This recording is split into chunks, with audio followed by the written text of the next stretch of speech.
What is going on, ladies and gentlemen? Hope you're having a good day because I'm having a great one. Today is Sunday, August 13th, and we'll be covering all of the newsy Overwatch stuff that happened this week. It's been too long since I've made a news video, and we have a lot to talk about today, so let's get right into it. First of all, we have an amazing new game mode that freshly hit the PTR just a few days ago.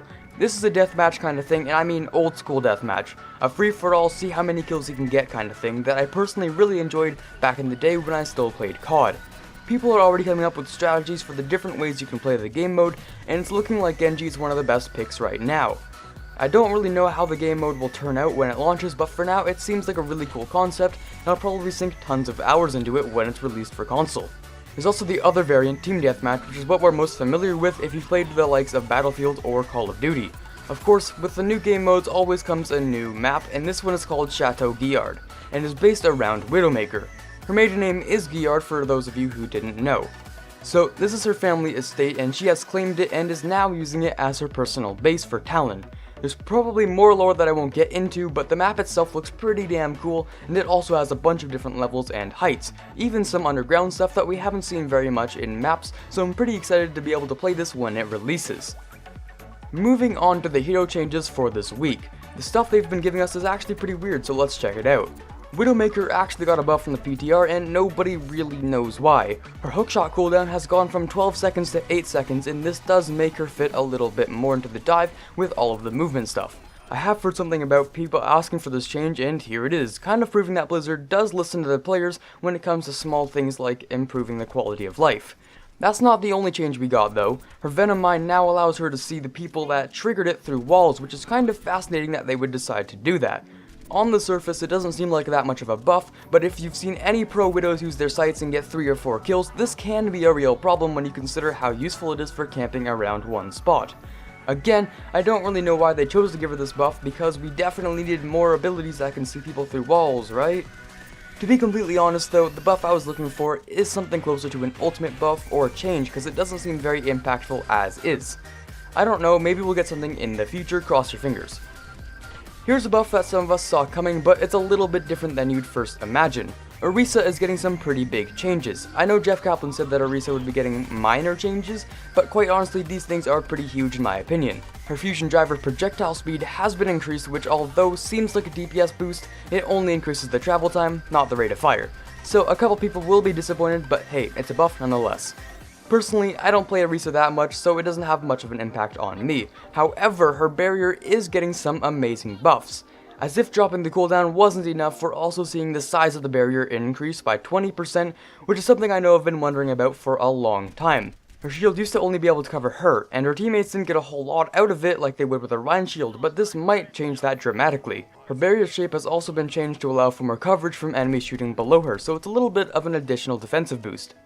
As you can see in the picture, it's absolutely massive now and allows for better protection when used on payloads, which I like a lot. And you can expect to see your pick rate increase over the few weeks after coming to live servers. Personally, I'm looking forward to playing the new Orisa, and maybe I'll start trying to actually main a tank.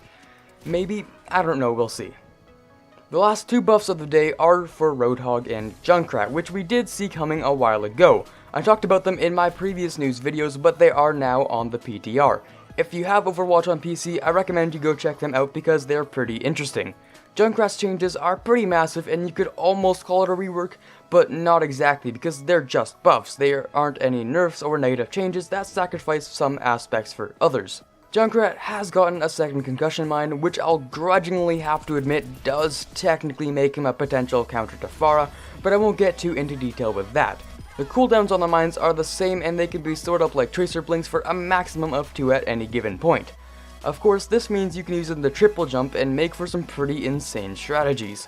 Of course, they can't just give him one buff, they also needed to give his Riptire some TLC. Riptire wasn't fast enough in Blizzard's eyes, so they gave him a much needed buff. He now moves 30% faster and makes for some pretty funny moments when it moves too fast for the user to handle. Also, the wall climb time limit has been completely removed, which probably has its applications, I'm sure of it. Overall, the Junkrat buffs make him more maneuverable and flexible, and I'm sure Junkrat fans will be happy to play these changes when they hit the live servers. For the last buff of the day, we have Roadhog and his new changes. Are they good? Are they bad? Let's check it out.